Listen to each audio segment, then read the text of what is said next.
So at the ball, Chicago is there. And let me tell you, I love Chicago. Chicago is wonderful. I would have been dancing.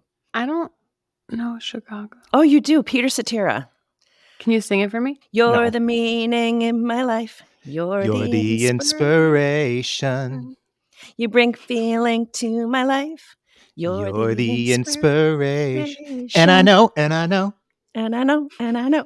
Kelsey, come on. You know it, right? No, I don't know.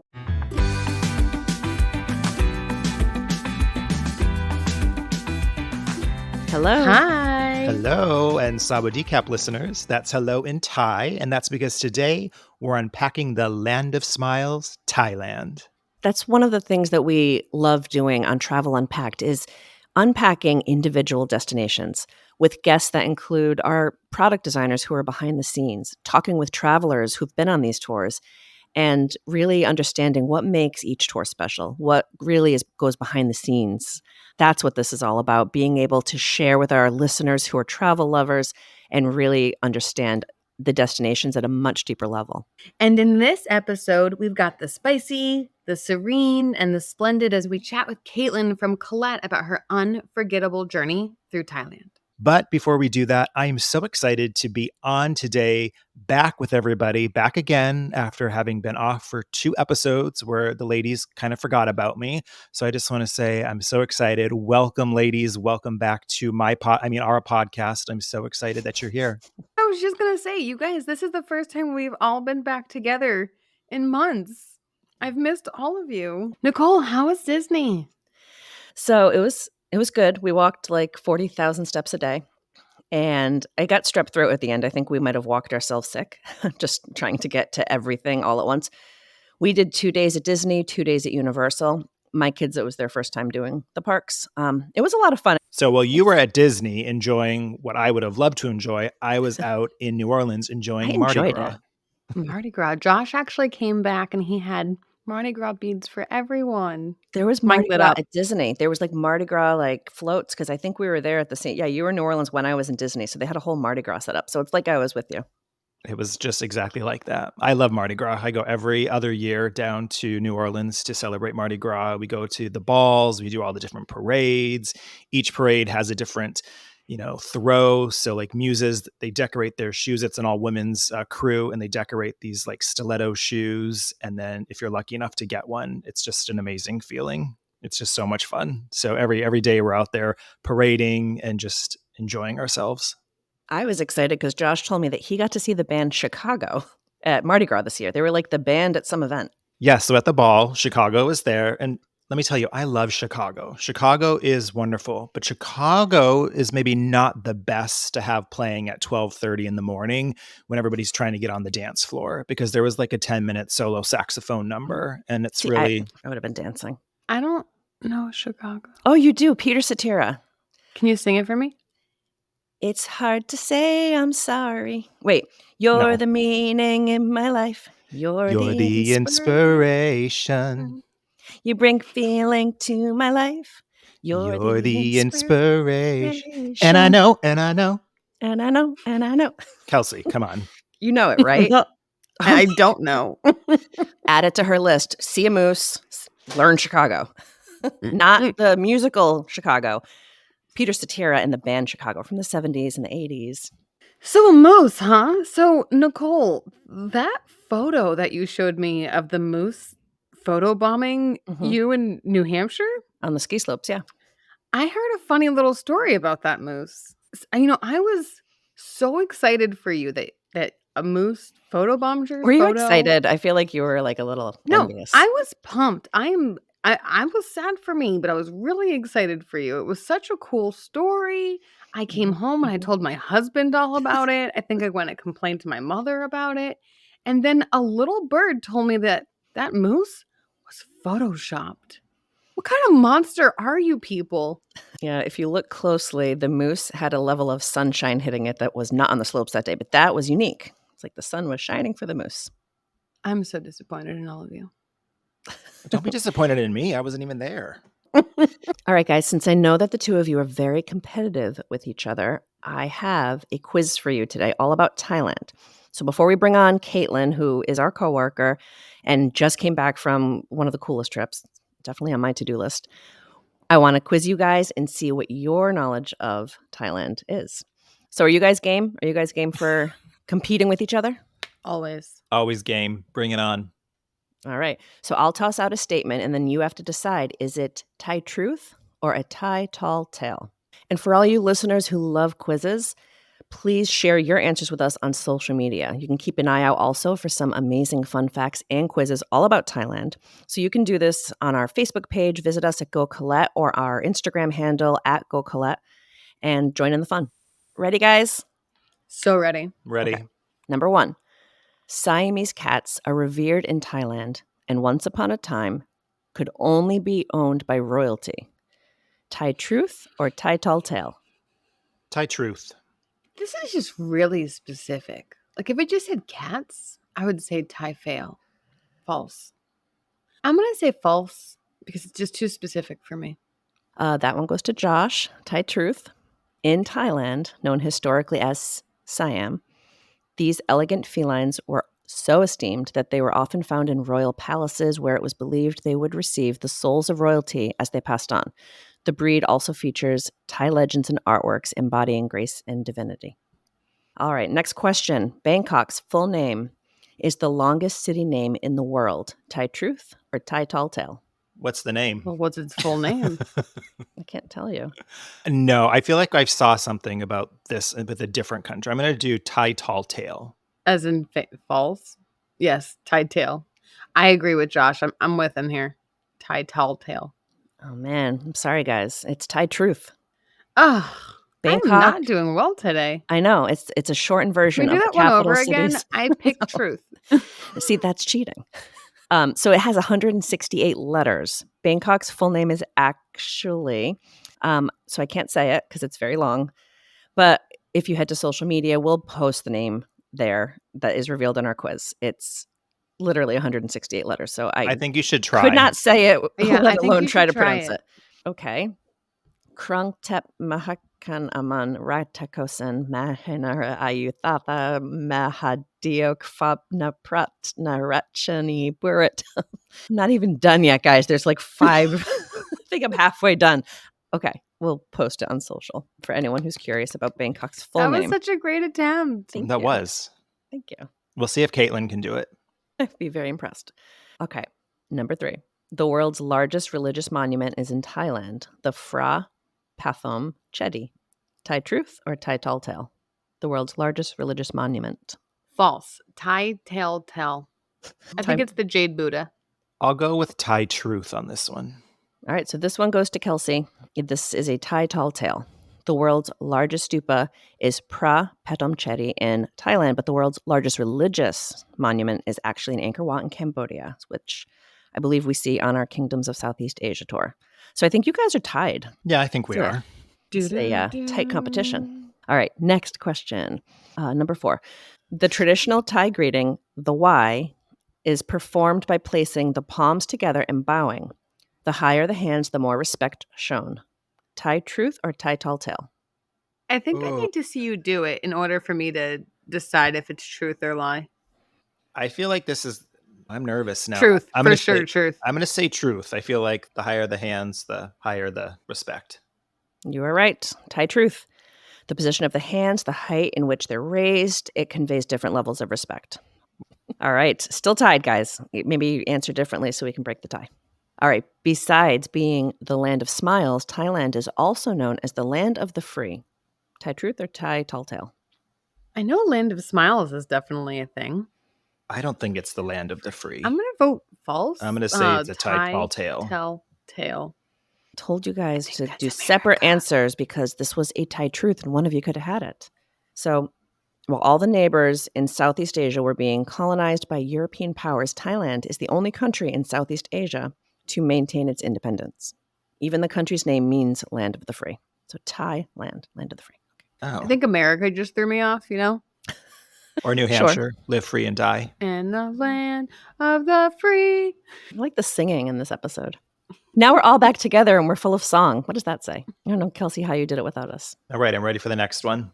Okay, all right. Number 6, Thai iced tea is traditionally a savory drink infused with spices like cumin and curry. Thai truth or Thai tall tale? Thai tall tale.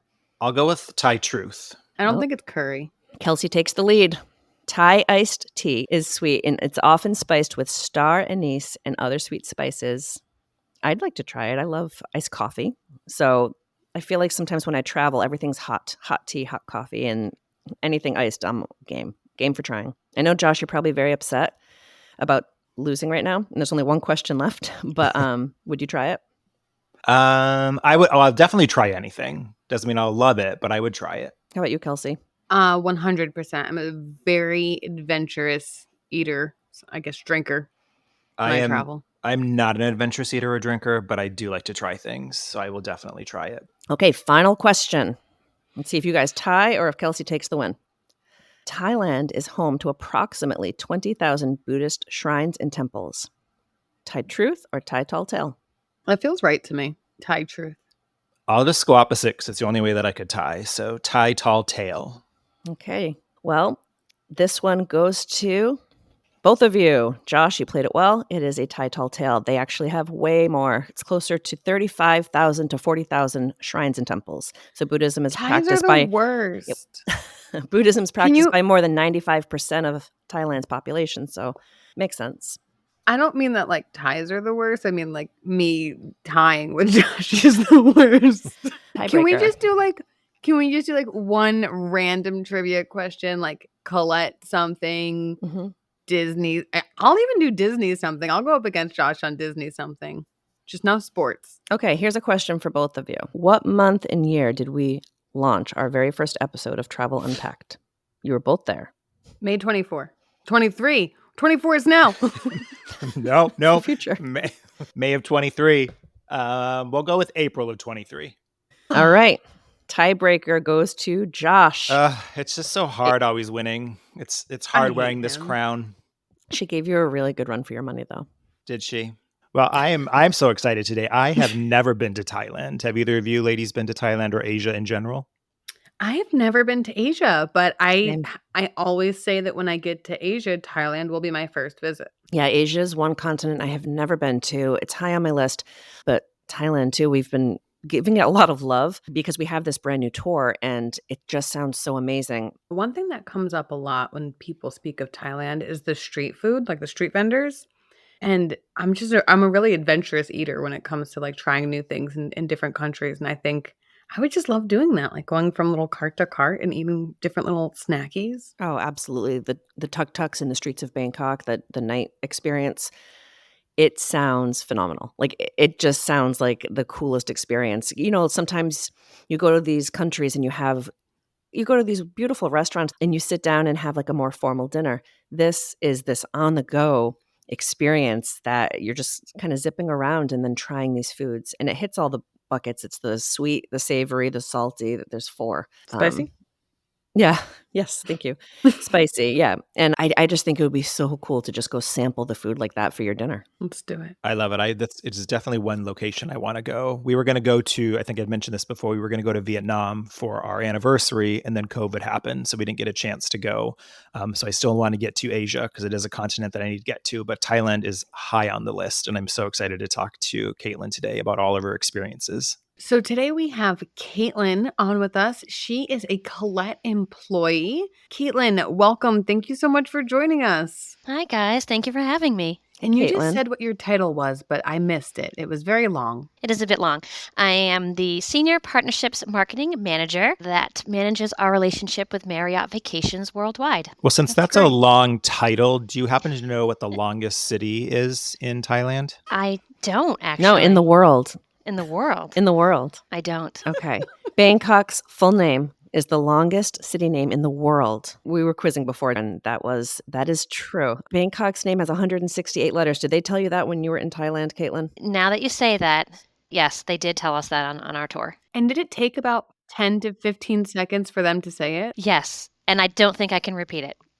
Try it. Try it now, though. Just anyway, just give it a go. I'm not even going to try. It will end really badly. So, Kaitlin, you just came back from the Collette Thailand tour, and you had a wonderful time, and we're so excited to really get into it with you. Was Thailand on your list, Caitlin, of places you wanted to go? Was it very exciting to be able to go on this trip? It was. It really was. It was a bucket list type trip, honestly. I'm a pretty experienced traveler. My brother lives in Europe. He lives in Prague. So I go to Europe to visit him and my family probably once a year. So I'm very comfortable with European travel. But I had never been to Asia before. I had never been to Thailand before or that part of the world. So this was certainly a new type of adventure for me, getting out of my comfort zone. And I was really, really excited about it. I think that's how a lot of people view Thailand, is having to get out of their comfort zone a little bit. It's that destination, even for someone who's a very confident traveler, they may not be comfortable going on their own. And it could be the language barriers, the food, the culture, just the unknown. So that's interesting that you felt that way too, because you are a very experienced traveler and you work in the travel industry. I did feel all those things too. Like you said, I felt a little apprehensive of the food, the currency, the language barrier. But having the comfort of the group and a tour manager really makes all the difference when you're doing something like that outside of your comfort zone.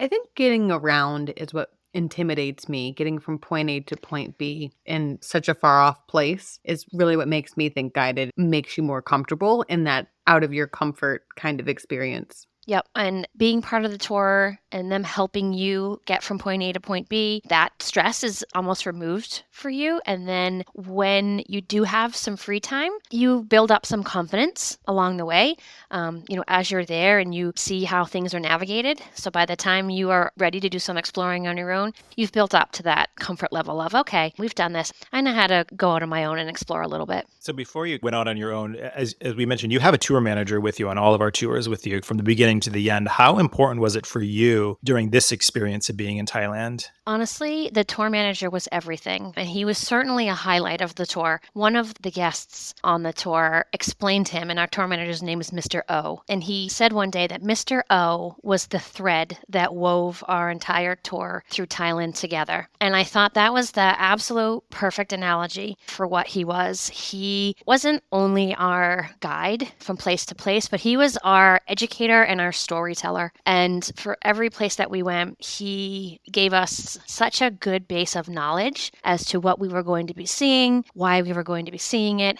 and then had a lot of entertaining stories to go along with it. So every day we kind of felt prepared for the adventure that was going to come our way for that day, what we could expect, and we had a lot of laughs along the way. So not only did he provide a level of security in terms of getting around and helping navigate different locations, helping us navigate food menus, but really just taught us a lot about Thailand, about their culture, about their religion. So he was really everything, instrumental in the overall experience for all of us.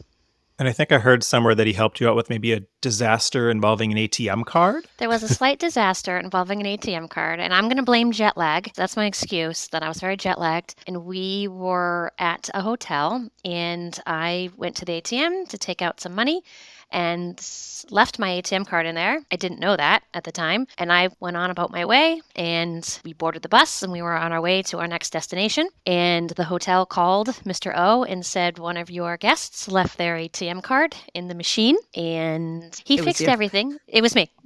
And he managed to work with the hotel to have the ATM card mailed, overnighted really, to our next destination. And he managed everything. So normally in that situation, I would typically panic and, not to what to do. How am I going to have money for the rest of the trip, and having to call my bank and cancel it and all that. He managed everything. He kept me totally calm. He said, don't worry, I'm handling it. You'll have your ATM card at the hotel by tomorrow. And he was right. I did. So he was a great comfort in that when you make that kind of mistake when you're far from home, and he managed everything. So crisis averted. She had money to spend, everybody. Yes, I did. We get a lot of stories like that about our tour managers. They're so empathetic and they're so calming and level-headed, and no matter what comes their way, they always seem to be able to smooth things over. You can coach a lot of things, but I think that passion and that level-headedness and ability to corral people with their emotions is very innate. It's such a special person that does that role. We've always said it's part friend, part concierge, part entertainer, part historian, and then they're ready for any crisis, any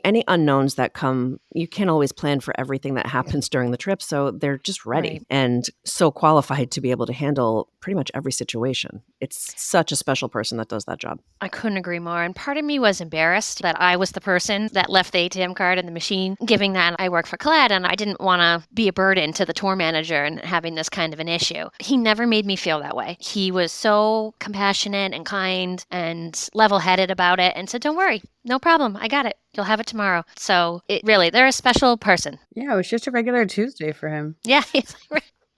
So I have a question. So you say that you're a very seasoned traveler when it comes to Europe. How different is the travel? It's a lot no. different. The flight is much longer. The time difference is much greater. So there's that whole jet lag experience. And the food, the language, everything is so different that, again, the tour manager being so instrumental in that, kind of giving you that extra layer of comfort in terms of being so far from home. Now, how was your group? Were they also similar to you, very well traveled in regions like Europe, but maybe hadn't gone so far away before? Or how would you say your group dynamic was? It was a really kind of a mixed bag. We had some experienced travelers. Some of the people we were with have worked in the travel industry for many years, so they have been to a lot of places. And some people, this was their first trip. And I thought, that's brave, this being their first trip out of the country, and they're going to Thailand. But they were all so full of adventure and so excited and really willing to open up and learn a new culture. So it was a great group, and everyone was so, excited to be there and make the best of it. So now I'm also wondering, outside of the group, the dynamic in Thailand, like the people of Thailand that you met, because we know it's called the land of smiles. Was that your experience? It just seems like such a friendly place. I feel like it's perfect for you because you are always smiling when you're in the office. You are the land of smiles in marketing. It's funny. I had heard that term before I left, that it was a land of smiles, and I thought, okay, we'll see. Within my first hour of being in Thailand, I knew why it was called the land of smiles. And that's one of the reasons that made the trip so special, was the people. They were so kind and caring and friendly and warm. They wanted so badly to have you have the best experience. That I don't typically feel when I go to Europe,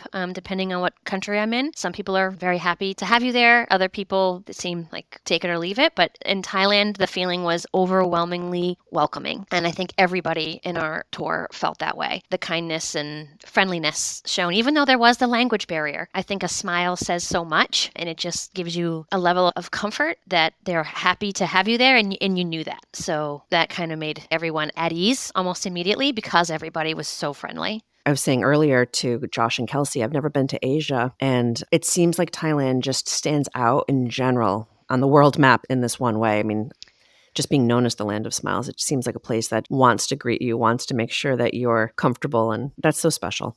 I can give a really good example. Something that really stuck out to me was a lot of the restaurants that we went to, once they brought you something and you had a chance to try it, they would come back over and make sure that you were happy with it. And if you weren't, they wanted to bring you something else to try. So I thought that would never happen in the United States. But they were so concerned that you liked your meal, you were happy with your meal. And if you weren't, they were more than happy to bring you something different. Their priority was our enjoyment. That's amazing. Yeah.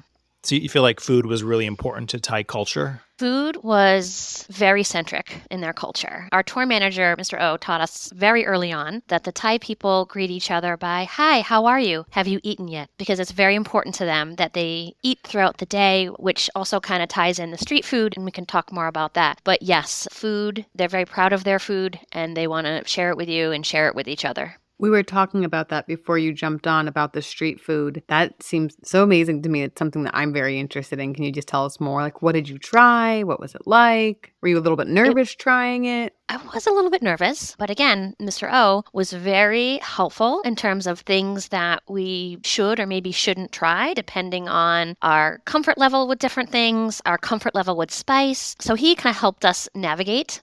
Part of the tour is actually a street food tour at night, which was very cool. We took a tuk-tuk ride throughout the city and made different stops at various street food places. There's one, every couple of feet, there's some street food, and it really runs the gamut in terms of some have pad thai, some have mango sticky rice, some have fried grasshoppers. So for the more adventurous eaters, you could have had deep fried scorpions, deep fried grasshoppers. Did you have one of those? I did not. And part of me says, I always try to tell myself when I'm somewhere, if I don't try this experience or if I don't try this this food? Am I going to go home and regret it? And if I say yes in my head, then I'm like, okay, I got to do it. This was one of those times where I thought, you know what? I don't think that I'll regret this if I go home and don't eat a fried scorpion. And I was right. I have not regretted it. I feel like it's going to be coming to a fair near us soon. It'll be fried scorpions. They have fried Oreos. That'll be the next step. Yeah, for the people that tried it, that were the daring ones, they relatively enjoyed it. They said that it felt like just like eating anything else that's deep fried. Chicken nugget. Once you Yeah. fry anything, it tastes good. Yeah, so I think it was more for bragging rights, really. They were very impressed that they could go home and tell everybody that they ate a fried scorpion. Oh, What was the 100%. best thing you ate? Oh, the best thing. I actually have a top 3 list because I couldn't narrow it down to just one. So I have to mention pad thai. The pad thai is amazing, and I feel like I'll never be able to have it here at home as good as I had it over there because it's absolutely delicious. So the pad thai is on that list. I also had a very delicious lunch of shrimp over rice and vegetables that had like just the right amount of spice, so it was flavorful but not overpowering. And then the last thing on the list is coconut ice cream, which probably surprised me the most. I didn't expect to go to Thailand and fall in love with their ice cream the way that I did, but it was absolutely delicious. It had like chunks of fresh fruit in it. So that is really up there on the list, coconut ice cream. And I might have tried it multiple times a day. I want all the coconut ice cream. It was so good. It was so good. Did Mr. O talk about the 4 S's of Thai food? Like the 4 categories I've read about it. It's salty, sweet, spicy, and sour. Yes. And when you're dining, the experience, I believe, so you probably know, like, is it that all foods are supposed to check those 4 boxes or? Yes. How's And it- an interesting part of that is for dessert, a lot of the time, if you didn't get the ice cream, you got cut up fresh fruit. To your point, Nicole, they wanted to make that spicy. So served alongside of the fresh fruit was like a dry rub dip that you could dip the fruit in to make it spicy. So it's almost like, you had to have that sweet, spicy, and a little bit sour all at one time, which was very interesting. And I was unsure about it, but I tried it and it was very good. One of the experiences that I'm dying to try someday is the tuk-tuk through the streets of Bangkok. That was a crowd pleaser. Everybody on the tour loved the tuk-tuk ride. We did it at night. Actually, the funniest part was we were all waiting in the lobby of the hotel for the tuk-tuks to arrive, and they all came in a big line. There was like 16 tuk-tuks that just came rolling up in front of the lobby of the hotel, and so we felt like we were in this like tuk-tuk gang driving through the streets of Thailand, which was really fun. And to see all the temples lit up at night was beautiful. It was just such a unique way to travel. It was everybody's first tuk-tuk ride, and we absolutely loved it. And to throw kind of that food tour in with it and have different stops along the way was a lot of fun for everybody. Oh, it sounds so fun. One of the best things we had on the food tour as well during the tuk-tuk ride was we had mango sticky rice, which is one of their most popular and famous dishes. I had never had it before, and it was really amazing. It's basically like a sweet white rice with mango on top. And the mango in Thailand, the mango and pineapple were the best I've ever had. Now, you mentioned that with fruit at dinner, there was spice that goes along with it. How are the spices in Thailand? Are they really super spicy? Because I know people kind of get nervous when they go and they hear spice. Yes, and I was honestly a little bit nervous about it myself. I like a little bit of spice, but I'm a little wimpy when it comes to that. The tour manager, Mr. O, was great about it because we had some people that wanted like 0 spice. They were a little bit nervous, didn't want any part of it. So he was very helpful in terms of pointing out things on the menu that if you really like spice, you might want to gravitate towards this. If you want no spice, go this route. And he was also very helpful in communicating with the wait staff and letting them know, hey, this group over here, no spice. These guys can try some spice. So he was very helpful in terms of giving ordering advice and helping the wait staff kind of figure out who at the table would be good with what. So some people were very adventurous and they wanted to try a lot of spice. So we had one gentleman in our tour named Mike who was great. He wanted to try all the spicy things. So Mr. O kept ordering him things. We would go to different restaurants and he would order and he's like, here, try this. So he was almost trying to like outspice him, but Mike always came out on top and never complained and never said anything was too hot. So that was really fun for the rest of us to kind of watch in terms of saying like, could Mr. O outspice Mike? But he didn't. It's like that reality show with the hot sauce. Yes. But they like it very hot. So like Mr. O would order everything extremely spicy. And he said that that's how most people in Thailand eat their food, with that very high level of spice. My husband would absolutely love that. He will eat wasabi, like a spoonful of just wasabi. He loves spice, but he's allergic to peanuts. So when I think of Thai food, I do think of, at least in America, it's often made with peanuts and peanut oil. So did that come up at all? It did, and they were very good about it, honestly. We had several food allergies within the group, so Mr. O was very aware of it. He made sure every place we went was very aware of it, and they kind of went above and beyond to make sure that everybody got what they could or couldn't eat. Yeah, the level of hospitality seems absolutely amazing. So before I get even hungrier than I already am, because we're talking about food, you had mentioned in your tuk-tuk ride that you were able to see the temples lit up at night. And I know that spirituality and culture around Buddhism is really big, obviously, in Thailand. And could you elaborate about that? Yes, and I didn't know anything about Buddhism, honestly, before my trip. And I came away learning so much, which was, to me, one of the most important parts about the trip was just learning all about a new culture. And so Buddhism is their main religion. And Mr. O actually is a former Buddhist monk. So the level of which he was able to tell us about that part of the culture, because he was so immersed in it, was really, really great. So it's very traditional for one of the male children in the household to go off to the monastery and become a monk for a certain period of time. It's a way to honor their parents as a way of taking care of them growing up. So it's a big honor for the family if one of the males decides to go to be a monk. And it can be for really any amount of time. There's no set, like you have to do this for a year or 2 years. You can kind of go and do it and leave when you want. So it's something very traditional in their families and something that the parents are very proud of if a son goes into to be a Buddhist monk. That is a fact that I didn't know until now.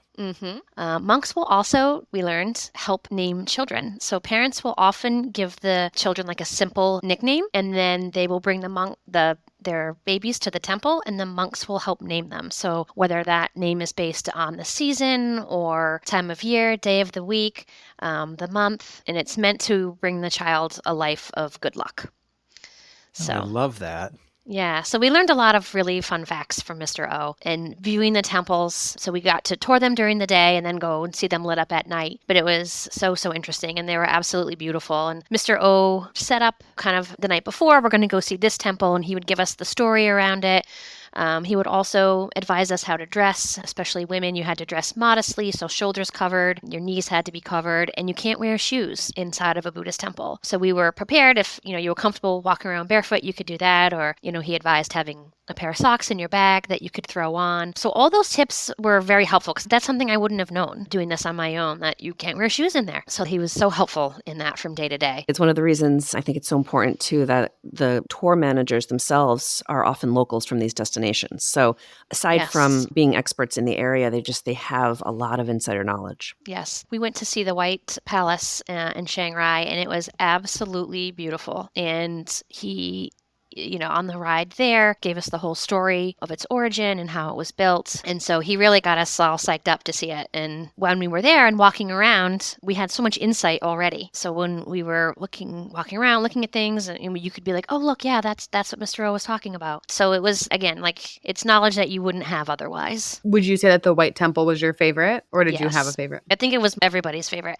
The reclining Buddha was also very cool because of its grand size and just the fact that they could build something like that, kind of that large and lying down position. So that was really cool to see. But in terms of beauty and my favorite, it would be the White Palace. Yeah, the White Temple. So outside of temples, what other things did you really enjoy and experience there? There's beautiful beaches, rural areas, urban areas. Yes. So I think one of the great things about the tour is the flow and layout itself. So you start off in Bangkok, which gives you a whole scope of what the city is like. And then we went to Chiang Rai, which was a little bit of a more rural area. And then from there, we made our way down to Phuket, which has beautiful beaches and a more relaxed vibe. So I thought the flow was great in terms of you kind of start off busy and on the go in a city, and then you end the trip being able to take in some of that downtime, being in a relaxing place, having some free time to go to the beach. And it was just two totally different experiences going from touring around the city to then going down to the Phuket region. One of the things I think that made the Phuket part of the trip so special was the hotel that we stayed at. It was right on the water. It had a beautiful pool. The food was excellent. And then we did have a lot of free time in Phuket. So a lot of people took advantage of that beach or the pool. We had an excellent farewell dinner there. They did a seafood barbecue on the beach, and they had fire dancers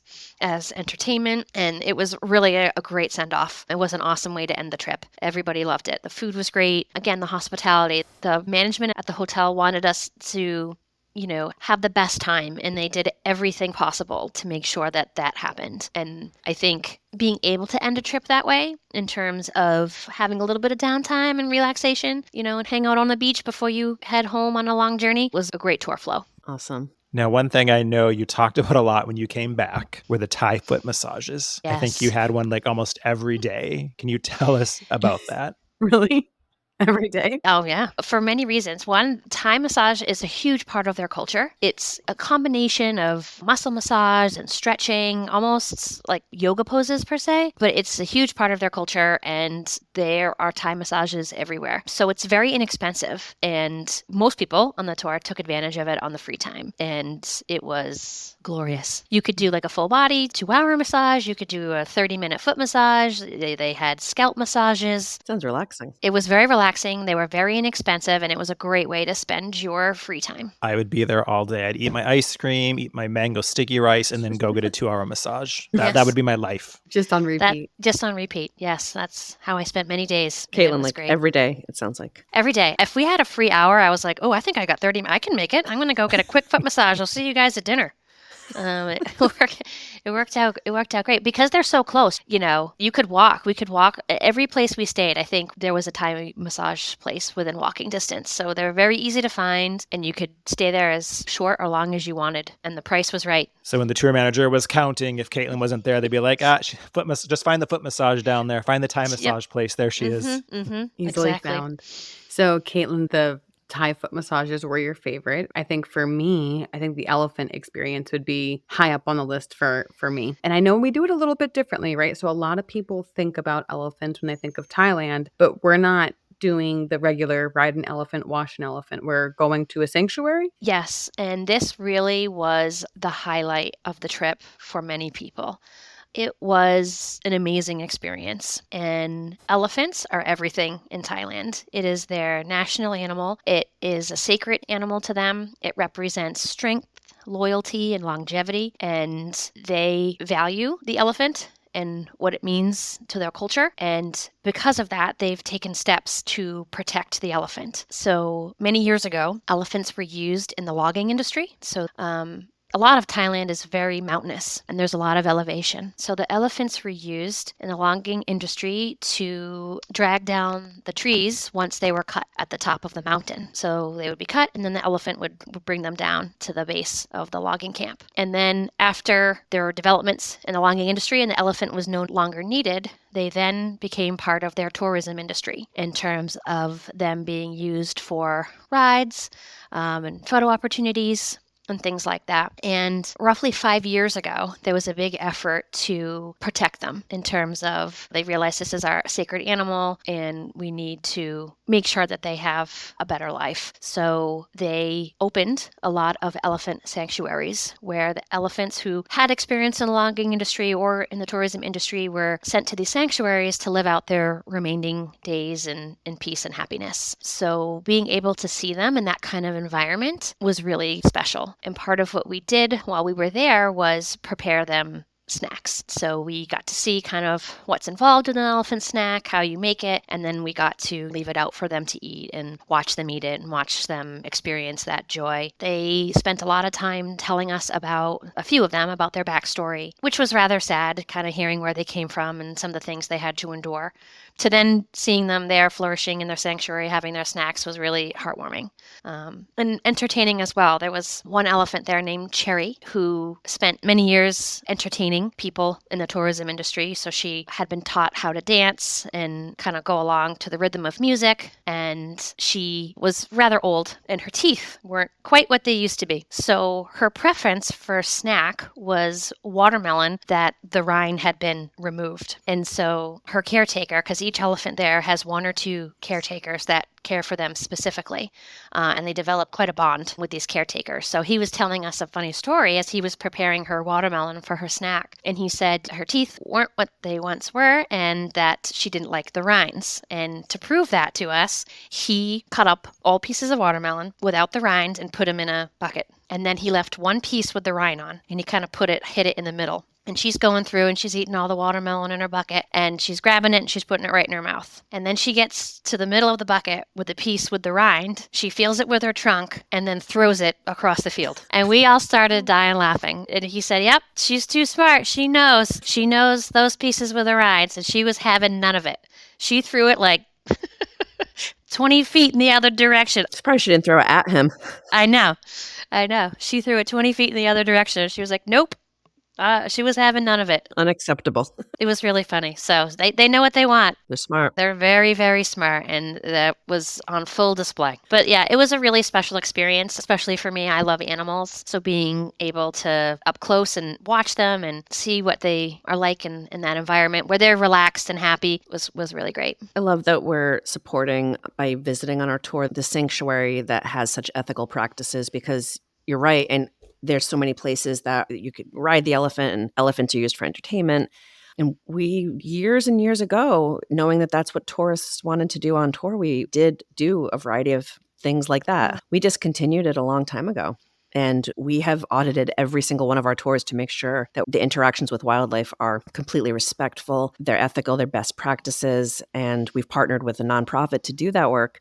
And it just makes me very proud to hear your experience of how the elephants themselves seem just so relaxed. And honestly, I think that's what made it so special, was to see them. They were so entertaining in their own environment, especially that elephant Cherry going through her snacks and throwing out the one that she wanted no part of. To me, that was more entertaining than watching them do any tricks that they learned. Just seeing them in that natural setting and being happy and relaxed was great. And I was proud to work for Collette and know that we do take those measures to make sure that we are paying very close attention to animal welfare and only supporting activities that we know are safe and good for animals. And everybody on tour felt that same way and really enjoyed that part of it and learned so much about the past of elephants and where they are today. And there's only roughly 3,000 left in the wild today in Thailand. So they also told us about how they're trying to work on preservation. That's mostly due to loss of habitat for the wild elephant. So they're taking steps in Thailand to kind of save some of those regions of the mountains where those elephants still live. So it was very interesting to learn about that as well. So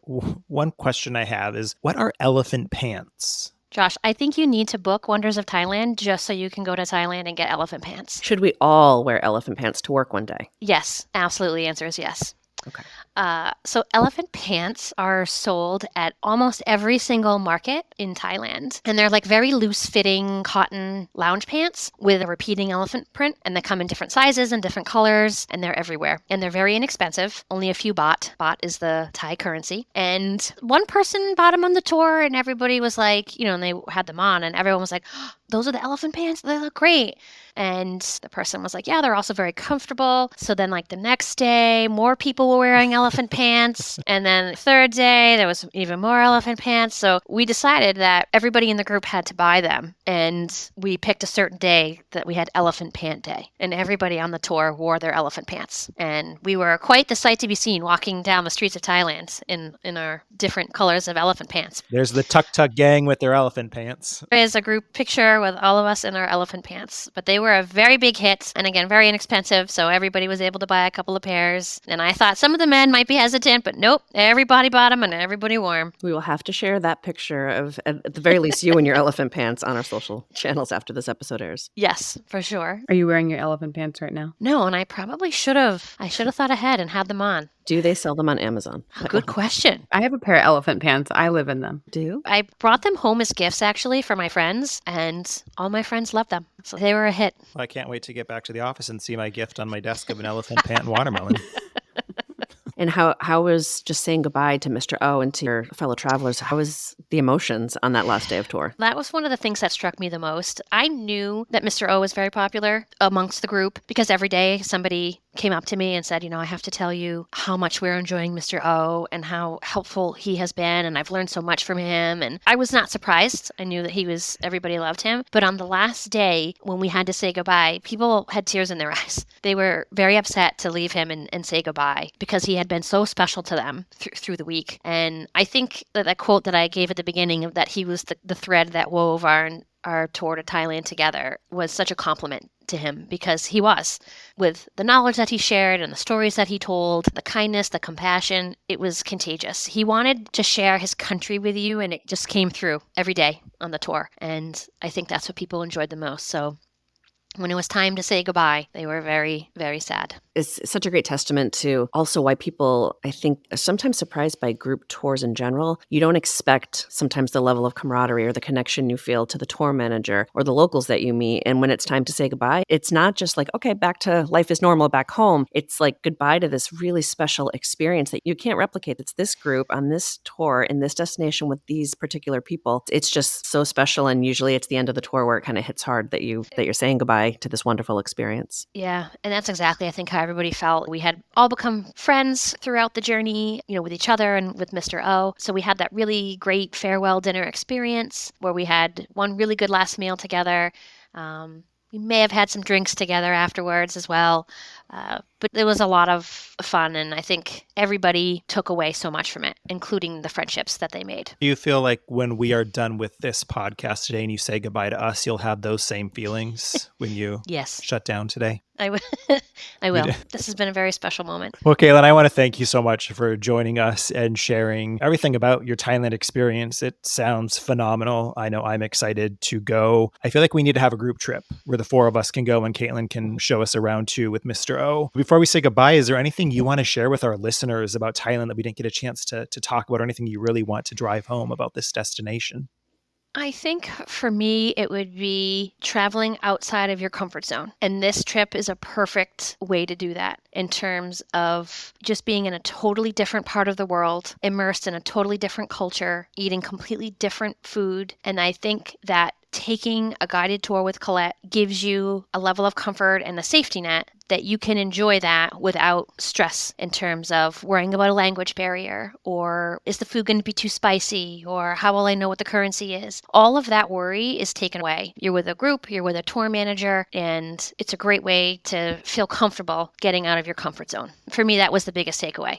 I was a little bit nervous going into it, didn't quite know what to expect, and it was not only a stress-free experience, but an amazing experience. It was a pleasure to be a part of their culture, even for a short time. They don't have all the bells and whistles that we have in our country, but they have so much more in terms of their level of happiness and kindness and their focus on family and food. And so I think, for me, this was a life-changing experience. And I'm not saying that to be dramatic, but it really was in terms of, I had never experienced something where people appreciate the little things so much. And I was able to come home and take a little bit of piece of that with me in terms of just really enjoying the food that I'm eating, or taking a nature walk outside and appreciating that, because I really felt that that's what their culture embodied. And even if I got to take a little bit of that home with me, that was enough. It's funny too. The other thing is I was really worried about the language barrier, and it didn't end up being an issue at all. And that was mainly because of the tour manager. But Mr. O very early on told us that the hands clasped together with a